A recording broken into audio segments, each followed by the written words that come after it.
Leaders മോർണിംഗിൽ ഇന്നിപ്പോൾ ഞാൻ പ്രേക്ഷകർക്ക് ഒരു തരത്തിലും ഒരു മുഖവുരയും പറയാത്ത ഒരാളാണ് നമുക്കൊപ്പം അതിഥിയായി എത്തിയിരിക്കുന്നത്. മറ്റാരുമല്ല, ഡബ്ബിംഗ് ആർട്ടിസ്റ്റ് ശ്രീമതി ഭാഗ്യലക്ഷ്മിയാണ് നമുക്കൊപ്പം ഇന്ന് അതിഥിയായിട്ട് എത്തിയിരിക്കുന്നത്. ശ്രീമതി ഭാഗ്യലക്ഷ്മി, ഗുഡ് മോർണിംഗ്, സ്വാഗതം ഹലോ മലയാളത്തിലേക്ക്. Good morning. Thank you so much.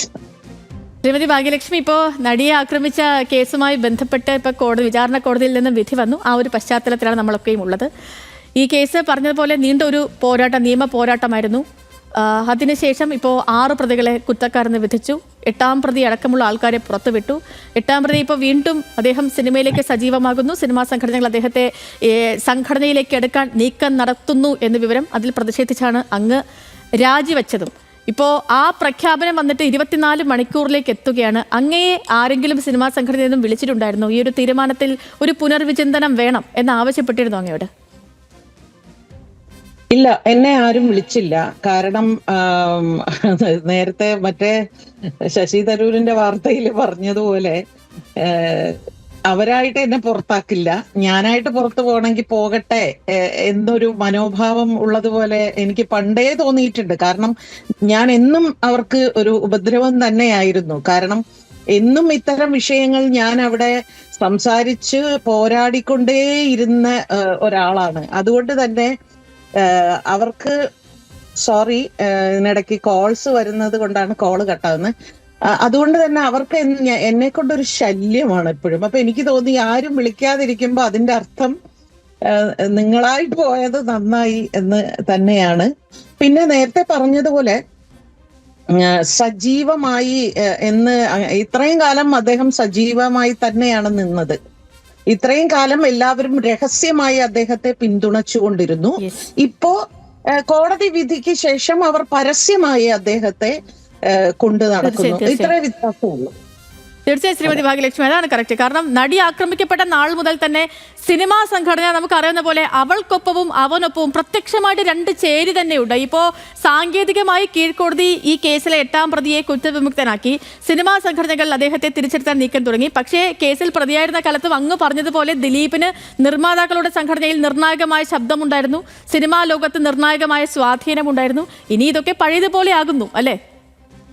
അത്രേ ഉള്ളൂ. അത് മറവിൽ ചെയ്തുകൊണ്ടിരുന്ന കാര്യങ്ങൾ ഇനി കുറച്ചുകൂടി ഓപ്പൺ ആകുന്നു എന്ന് മാത്രം.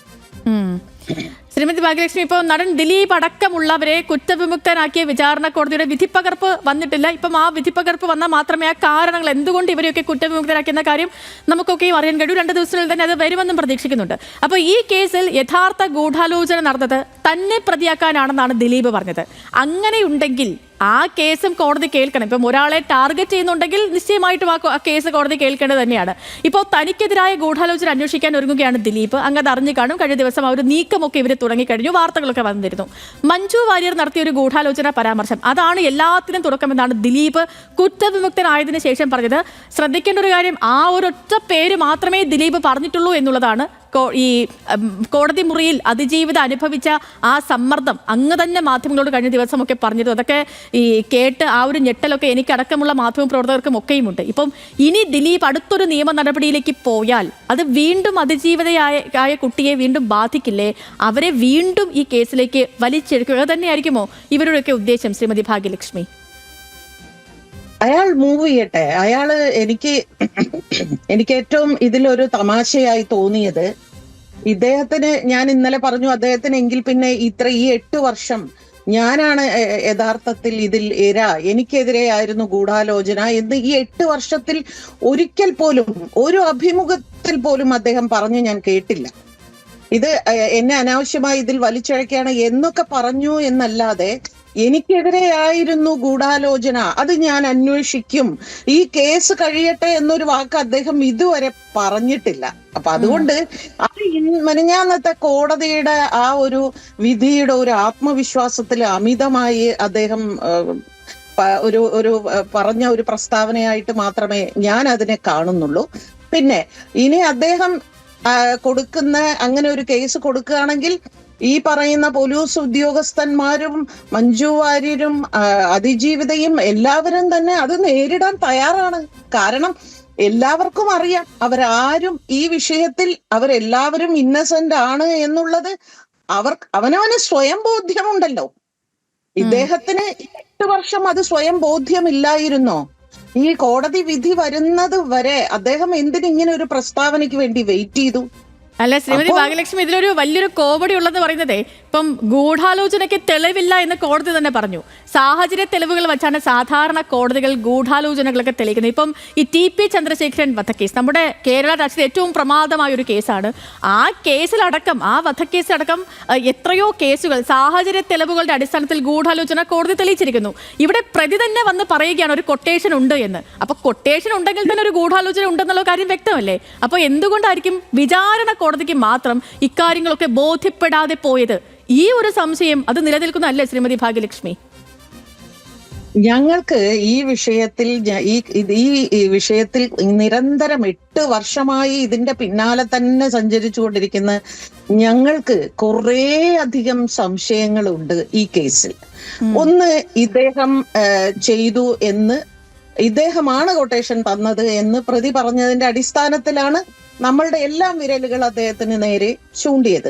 പക്ഷെ കേസ് നടന്നുകൊണ്ടിരുന്നപ്പോ വിചിത്രമായ കുറേ സംഭവങ്ങൾ ഇദ്ദേഹത്തിന്റെ ഭാഗത്ത് നിന്ന് ചില മൂവ്മെന്റുകൾ ഉണ്ടായി. ഒന്ന് ആലോചിച്ച് നോക്കൂ, ആ കേസിന്റെ മെമ്മറി കാർഡ് കോടതിയിൽ നിന്ന് എവിടെ ചോർന്നുപോയി. ആരോ 3 പ്രാവശ്യം അത് ആക്സസ് ചെയ്തിരിക്കുന്നു. അതിനെതിരെ അതിജീവിത ഹൈക്കോടതിയിൽ പോകുമ്പോ അതിന് കേസ് പോകേണ്ടതില്ല, കോടതി അത് ദയവായി സ്വീകരിക്കരുത്. ഞാൻ ചോദിക്കട്ടെ, അത് അവളും കോടതിയും തമ്മിലുള്ള ഒരു ഇഷ്യൂ ആണ്. അതിൽ അയാൾക്ക് റോള് പോലും ഇല്ല. അയാളെ കുറിച്ച് അതിൽ ഒരു വാക്ക് പോലും പരാമർശിക്കാതെയാണ് ആ പെറ്റീഷൻ കൊടുത്തത്. അവിടെയും വന്ന് ഞാൻ എൻ്റെ അച്ഛൻ പത്തായത്തിനകത്തില്ല എന്നും പറഞ്ഞ് ഒരാൾ കയറി വരികയാണ്. ഒരാള് ആ സംഭവം നടന്ന സ്ഥലത്തുകൂടെ ഒരു ക്യാമറ വെച്ചിട്ട് ഈ സംഭവം റീക്രിയേറ്റ് ചെയ്യുകയാണ്. ആരാണ്? CID മൂസയോ? ഇദ്ദേഹം CID മൂസയായിരുന്നു ആ കേസിൽ. അദ്ദേഹം റീക്രിയേറ്റ് ചെയ്യാണ് ആ സീന് മുഴുവൻ. എന്തിന്?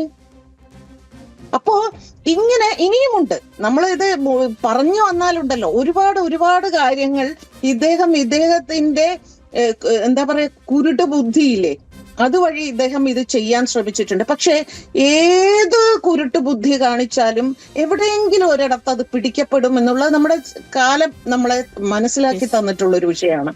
അതുകൊണ്ട് തന്നെ അദ്ദേഹം പോട്ടെ, അദ്ദേഹം എവിടെ വരെ ഈ കേസ് കൊണ്ടുപോകുമോ അവിടെ വരെ നമ്മളും പുറകേ ഉണ്ടാവും. ഓക്കെ, ശ്രീമതി ഭാഗ്യലക്ഷ്മി, ഇപ്പോൾ സർക്കാർ അപ്പീലിന് പോവുകയാണെന്നുള്ള കാര്യം പറഞ്ഞിട്ടുണ്ട്. അത് അന്ന് വിധി വന്ന ദിവസം തന്നെ മന്ത്രി P. രാജീവ് അക്കാര്യത്തിൽ വ്യക്തത വരുത്തുകയും ചെയ്തു. ഇപ്പോൾ നിലവിലെ നീക്കങ്ങളും അങ്ങനെ തന്നെയാണ്. ഇപ്പം നിലവിലെ അതിജീവിതയുടെ ഒരു അടുത്ത നീക്കം എന്താണ്? അവരുമായി അങ്ങ് സംസാരിച്ചിരുന്നു എന്നറിയാം. എന്താണ് ഇപ്പോൾ അവരുടെ ഒരു മെന്റൽ സ്റ്റേറ്റസ്? എന്താണ് ഈ അടുത്ത നീക്കം? എന്താണ്? അന്നത്തെ ദിവസം മുഴുവനും ഞാൻ അവളോടൊപ്പം തന്നെയായിരുന്നു. വൈകുന്നേരം വരെ ഞാൻ അവളോടൊപ്പം തന്നെയായിരുന്നു. അന്ന് പൂർണ്ണമായിട്ടും കേരള സമൂഹം മുഴുവനും ഒരുപാട് നമ്മളത് പറയുമ്പോൾ വെറുതെ പറയുകയാണെന്ന് വിചാരിക്കുന്നു. എനിക്ക് അത്ഭുതം തോന്നി. കേരളത്തിൽ നിന്ന് അങ്ങോളം ഇങ്ങോളമുള്ള അമ്മമാരും അച്ഛന്മാരും അതുപോലെ പെൺകുട്ടികളും ആൺകുട്ടികളും സഹിതം എനിക്ക് അവളുടെ നമ്പർ ഇല്ലാത്തത് കൊണ്ട് എൻ്റെ നമ്പർ തപ്പിപ്പിടിച്ച് എനിക്ക് ഇങ്ങനെ മെസ്സേജ് അയച്ചുകൊണ്ടേയിരിക്കുകയാണ്. അവളോട് സമാധാനമായി ഇരിക്കാൻ പറയൂ, ഞങ്ങൾ ഒപ്പമുണ്ട്. എന്തിന്? നിനക്ക് കേസ് നടത്താൻ ഞങ്ങൾ സാമ്പത്തികമായി സഹായിക്കാം എന്ന് പറഞ്ഞു വരുന്ന ഒരു വലിയ സമൂഹമുണ്ട്. അവളോടൊപ്പം മുൻപുണ്ടായിരുന്നതിനേക്കാൾ കൂടുതൽ ശക്തിയായി ഒരു തുണയുണ്ട്. അപ്പൊ അവളെ അന്നത്തെ ദിവസം അവൾ വല്ലാതെ തകർന്നിരുന്നു. പിറ്റേ ദിവസം അന്ന് ഞാൻ പിന്നെ തിരിച്ച് പാലക്കാട് എൻ്റെ വീട്ടിലേക്ക് പോന്നു.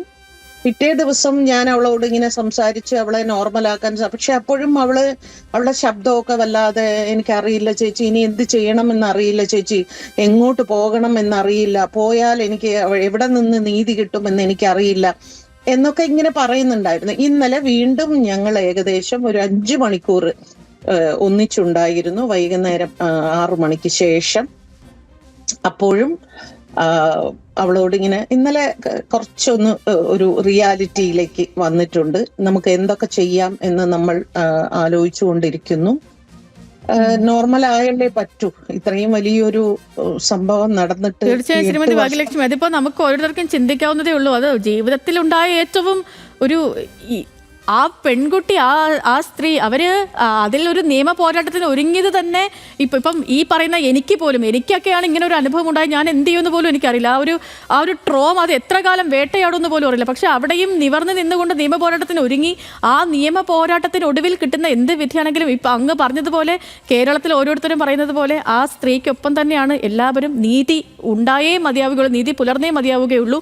ഇപ്പം നിയമവിദഗ്ധർ പോലും പറഞ്ഞത് ശ്രീമതി ഭാഗ്യലക്ഷ്മി ഈ കോടതി ആയതുകൊണ്ടാണ് ശിക്ഷിക്കപ്പെടാതെ പോയത്. ഹൈക്കോടതിയിൽ പോയാൽ 8ാം പ്രതിയുടെ അടക്കം എതിരെ നടപടി ഉണ്ടാകുമെന്നാണ്. ഇപ്പം കോടതിക്കുള്ളിൽ നടന്ന കാര്യങ്ങൾ ഇപ്പം ഒന്നും എനിക്കോ അല്ലെങ്കിൽ അങ്ങയ്ക്കോ തന്നെ നേരിട്ട് അറിവുള്ള കാര്യങ്ങളല്ല. അവരൊക്കെയുമായിട്ട് വളരെ അടുത്ത ബന്ധമുള്ളവർ പറഞ്ഞ കാര്യങ്ങളൊക്കെയാണ് നമുക്കറിയാവുന്നത്. അതിജീവിതയെ 10-20 പേര് നിരന്നിരുന്ന് അതിക്രൂരമായ ചോദ്യങ്ങൾ ചോദിച്ച് വരിഞ്ഞു മുറുക്കുമ്പോൾ വനിതാ ജഡ്ജി അടക്കം ഒരു ഘട്ടത്തിൽ പോലും ഇടപെട്ടിട്ടില്ല എന്നുള്ള വിവരങ്ങളൊക്കെയാണ് ഇപ്പോൾ പുറത്തു വരുന്നത്. ഈ ഒരു നിയമവ്യവസ്ഥയിൽ ഇപ്പോഴും വിശ്വസിക്കുന്ന ജനത എന്ന നിലയിൽ ഞാൻ അങ്ങയോട് ചോദിക്കുകയാണ്, മുന്നോട്ടുള്ള നിയമ പോരാട്ടത്തിൽ വിശ്വാസമുണ്ടോ? നമുക്ക് മുൻപോട്ട് പോകുമ്പോഴല്ലേ അത് കുഴിയാണോ നിരപ്പാണോ എന്ന് അറിയാൻ സാധിക്കുള്ളൂ. എന്നാലും നമുക്ക് മുൻപോട്ട് പോകാതിരിക്കാൻ സാധിക്കില്ല. അത്രേ എനിക്കിപ്പോ പറയാൻ പറ്റൂ. ഞാൻ 4 വർഷം മുൻപ് ഈ വിധിയെ ഞാൻ അന്ന് പറഞ്ഞിരുന്നു, ഇത് തന്നെ സംഭവിക്കുള്ളൂ എന്ന്. 4 കൊല്ലം മുമ്പ് തൃശ്ശൂര് അവളോടൊപ്പം എന്ന പരിപാടിയിൽ വെച്ച് ഞാൻ പറഞ്ഞിരുന്നു. അന്ന് എനിക്കെതിരെ കോടതി അലക്ഷ്യ കേസ് അത് ഇത് എന്നൊക്കെ പറഞ്ഞ് കുറെ പ്രശ്നങ്ങളും ഒക്കെ വന്നു. പക്ഷെ അത് തന്നെയല്ലേ ഒടുവിൽ സംഭവിച്ച, മറിച്ചൊന്നും സംഭവിച്ചില്ലല്ലോ. അതുകൊണ്ട് അന്നത്തെ ദിവസം, വിധി വരുന്ന ദിവസം 99% നിർവികാരയായി ഞാനിങ്ങനെ എന്തപ്പോ വെറുതെ കേട്ടുകൊണ്ടിരിക്കാം എന്ന് തന്നെയാണ് ഞാൻ കേട്ടുകൊണ്ടിരുന്നത്. പക്ഷേ മറ്റൊരു കോടതിയിലേക്ക് പോകുമ്പോ നമുക്ക് വീണ്ടും അവിടെ ഇരിക്കുന്ന ചില വ്യക്തികളോടുള്ളൊരു ആരായിരിക്കും അവിടെ ഇരിക്കുന്നത്, ഈ പെൺകുട്ടി അനുഭവിച്ച വേദന ശരിയാണ്, അത് ഇമോഷൻസിനൊന്നും കോടതിയിൽ യാതൊരു സ്ഥാനവും ഇല്ല. അവിടെ എവിഡൻസ് തന്നെയാണ് വേണ്ടത്. ഈ കേസിൽ വളരെ സ്ട്രോങ് ആയ ഒരുപാട് എവിഡൻസ് ഉണ്ട്.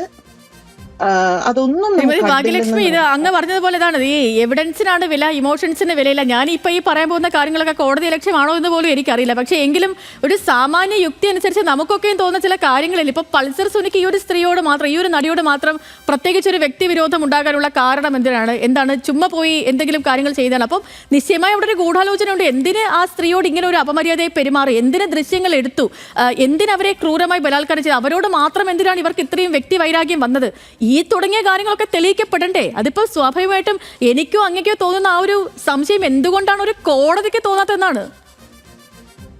നിങ്ങൾക്കൊരു കാര്യം അറിയോ, ഈ അവളെ സമാധാനിപ്പിക്കാൻ ഞാൻ ഓരോ കാര്യങ്ങളും പറയുമ്പോൾ ഞാൻ അവളോട് ഈ ഇടക്കാലത്ത് പറഞ്ഞൊരു കാര്യമാണ്, ഒന്ന് ആലോചിച്ച് നോക്കൂ. ഒരു പക്ഷേ ഈ കേസിൽ ഒരുപാട് ദൈവത്തിന്റെ ഇടപെടലുകൾ നടന്നിട്ടുണ്ട്. അതുകൊണ്ടാണ് ഇത്രയധികം ബാലേന്ദ്രകുമാർ, സായി ശങ്കർ, പൾസർ സുനിയോടൊപ്പം ജയിലിൽ കിടന്ന ജിൻസൺ, ഇങ്ങനെയുള്ളവരെല്ലാവരും തന്നെ അവരായിട്ട് ഓട്ടോമാറ്റിക്കലി വന്ന് സാക്ഷികൾ ഇങ്ങനെ നമുക്ക് ഇങ്ങോട്ട് തന്നുകൊണ്ടിരിക്കുകയാണ്. അപ്പോ ഈ പൾസർ സുനി എന്ന് പറയുന്ന വ്യക്തിയാണ് ഇദ്ദേഹത്തിന്റെ പേര് ആദ്യമായിട്ട് പറയുന്നത് അയാൾ തന്ന കൊട്ടേഷൻ ആണ് എന്ന്. ഒരു പക്ഷേ പൾസർ സുനി അങ്ങനെ ഒരു വാക്ക് പറഞ്ഞില്ലായിരുന്നുവെങ്കിൽ നിങ്ങൾക്കറിയോ, ഇന്നും അയാൾ അവളുടെ വീട്ടിൽ കയറി ഇറങ്ങി അവര് ഭാര്യയും ഭർത്താവും കൂടി അവളെ കെട്ടിപ്പിടിച്ച് ആശ്വസിപ്പിച്ച് എന്തെല്ലാം നാടകങ്ങൾ നമ്മൾ കാണേണ്ടി വരുമായിരുന്നു. ഒന്ന് ആലോചിച്ച് നോക്കൂ.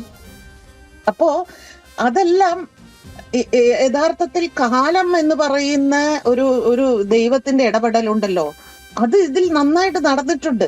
അത് ചിലപ്പോ ഈ നിമിഷം നമുക്ക് തോന്നും, നമുക്ക് നെഗറ്റീവ് ആണ് എന്ന് തോന്നും. പക്ഷേ ഈ പലപ്പോഴും ഇത് ഒരു പിടിക്കലുണ്ട്. ഈ മതിമറന്ന് ഇങ്ങനെ പോകുമ്പോ ഒരു പിടുത്തം ഒരു സമയം വീഴും. അത് ചിലപ്പോ ഒരല്പം വൈകും എന്ന് മാത്രം. പക്ഷെ ഇന്നല്ലെങ്കിൽ നാളെ തീർച്ചയായിട്ടും അവൾ അല്ലെങ്കിൽ ഈ സമൂഹം പ്രതീക്ഷിക്കുന്ന രീതിയിൽ തന്നെ കോടതിയും ദൈവവും ഒരു സത്യസന്ധമായ ഒരു വിധി തന്നെ തരുമെന്ന് ഞാൻ ഉറച്ചു വിശ്വസിക്കുന്നു. നിശ്ചയമായും ശ്രീമതി ഭാഗ്യലക്ഷ്മി അങ്ങനെ തന്നെയാണ്. നല്ലൊരു ഈ നമുക്ക് നീതി ദേവതയെ നമുക്ക് പൂർണ്ണമായിട്ട് വിശ്വാസത്തിലെടുക്കാം. ഈ അവസാന വിജയം അല്ലെങ്കിൽ അവസാന നീതി അത് അവർക്കൊപ്പം തന്നെ ആയിരിക്കുമെന്ന് വിശ്വസിക്കാം. ഒരുപാട് നന്ദി ഞങ്ങൾക്കൊപ്പം ജോയിൻ ചെയ്തതിന്. അങ്ങേക്ക് നല്ലൊരു ദിവസം കൂടി ആശംസിക്കുകയാണ്. Thank you so much.